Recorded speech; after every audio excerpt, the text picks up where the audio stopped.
આજે સીએમ ભૂપેન્દ્ર પટેલ સાહેબ જોડે મુલાકાત કરી. જાણે કે એવું લાગ્યું કે એક વડીલ સાથે મળી ઘરના વડીલ જ હોય.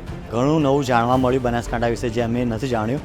અને અમને બહુ શીખવા મળ્યું, તેમજ અમને થોડું ગાઈડન્સ પણ આપ્યું કે કઈ રીતે સોશિયલ મીડિયામાં અમે ગ્રો કરી શકીએ છીએ. ને અમારા માટે તો ખૂબ મોટી વાત કહેવાય કે એમ સીએમ સાથે અમારે વાતચીત થઈ અને ખૂબ સારું લાગ્યું. સાહેબે અમારી નોંધ લીધી, સાહેબે સલાહ સૂચન પણ કર્યું અને સાહેબે બે વાર એવું પણ પૂછ્યું કે તમારા કોઈ સલાહ સૂચન હોય તો પણ તમે મને સીધા રજૂઆત કરો. એટલે આ એક નવી પહેલ છે સાહેબની. મારી ફિલ્મ માટે અને આગળના ભવિષ્ય માટે એમની જે શુભકામનાઓ પાઠવી એ મારા જેવા એક નાનકડા કલાકાર માટે જીવનની સૌથી મોટી અને ખૂબ ખાસ મોમેન્ટ હતી.